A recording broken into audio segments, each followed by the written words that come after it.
संपत्ति का बंटवारा। एक गांव में एक वृद्ध जमींदार रहता था। उसकी बहुत उम्र हो चली थी।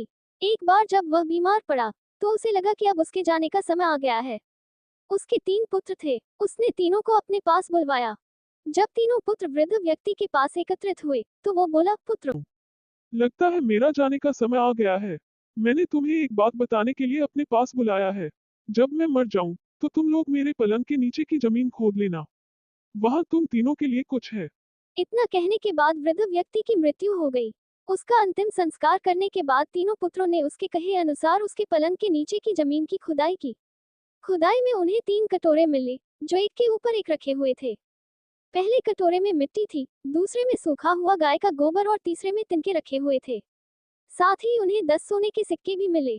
तीनों पुत्रों को 3 कटोरों और 10 सोने के सिक्कों की पहेली का अर्थ समझ नहीं आया, लेकिन उन्हें इतना अवश्य समझ आ गया कि ऐसा करने के पीछे उनके पिता का अवश्य कोई प्रयोजन रहा होगा।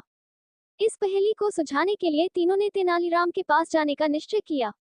तेनालीराम के पास पहुंचकर उन्हें पूरी बात बताकर उन्होंने पूछा, चाचा, आप तो पिताजी के बहुत अच्छे मित्र थे। क्या मृत्यु पूर्व पिताजी ने इस बारे में आपसे कोई चर्चा की थी? नहीं तो, तेनालीराम ने उत्तर दिया, किंतु तुम्हारे पिताजी पहेलियों के बहुत शौकीन थे। इसलिए शायद वे पहेली में अपनी बात कह गए हैं। मुझे थोड़ी देर सोचने दो। हो सकता है मैं इस पहेली को बूझ लूं। तीनों लड़के शांति से तेनालीराम के पास बैठ गए और तेनालीराम सोच में डूब गए।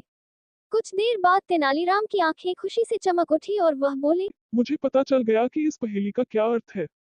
तो चाचा जी जल्दी से हमें भी उसका अर्थ बता दो। तीनों पुत्र बोले। तो सुनो, तेनालीराम कहने लगा, तीनों कटोरों के आकार को देखो। सबके आकार भिन्न हैं। इन 3 कटोरों के माध्यम से तुम्हारे पिता ने अपनी संपत्ति का बंटवारा तुम तीनों के मध्य किया है।